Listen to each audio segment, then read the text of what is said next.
Со падот на пријателот на Мицкоски и негов заштитник Виктор Орбан започнува разоткривањето на бизнис мрежата која ќе ја видат и граѓаните на Македонија, изјавија денес од СДСМ.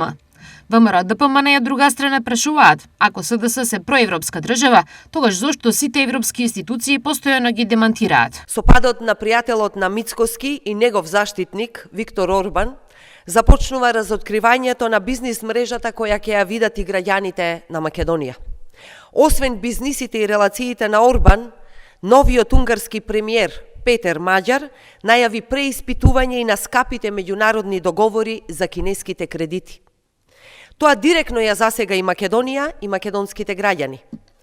Мицкоски и целата ВМРО ОКГ се најблиските Орбанови партнери и пријатели на Балканот.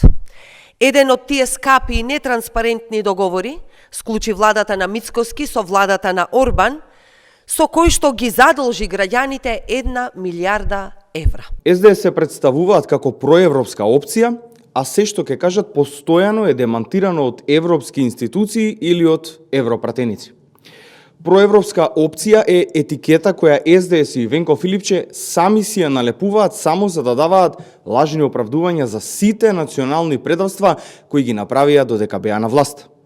Од друга страна, додека Венко Филипче говори за национални интереси, неговиот сопартиец и член на извршниот одбор Рубин Земон, кој беше дел од владеачката структура за време на Зоран Заев, јавно изјави дека Гоце Делчев е небитен и дека е мит, и со тоа директно ја релативизираше неговата улога.